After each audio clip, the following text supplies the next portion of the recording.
il va vraiment falloir que tu comprennes quelque chose par rapport à ce que tu penses. Ce que tu penses, ça n'est pas juste une pensée, c'est une direction que tu imprimes. Postulat 1. Une pensée, bonne ou mauvaise, devient pour nous une réalité.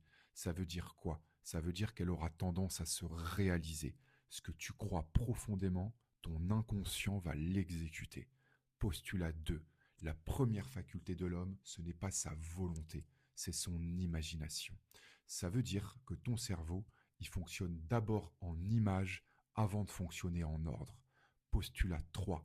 Quand la volonté lutte contre l'imagination, ça veut dire quand la volonté n'est pas en accord avec ton imagination, l'imagination gagnera toujours sans aucune exception. Ce qui veut dire que si tu devais faire un choix entre imaginer fortement quelque chose ou le désirer puissamment, mieux vaut que tu l'imagines fortement.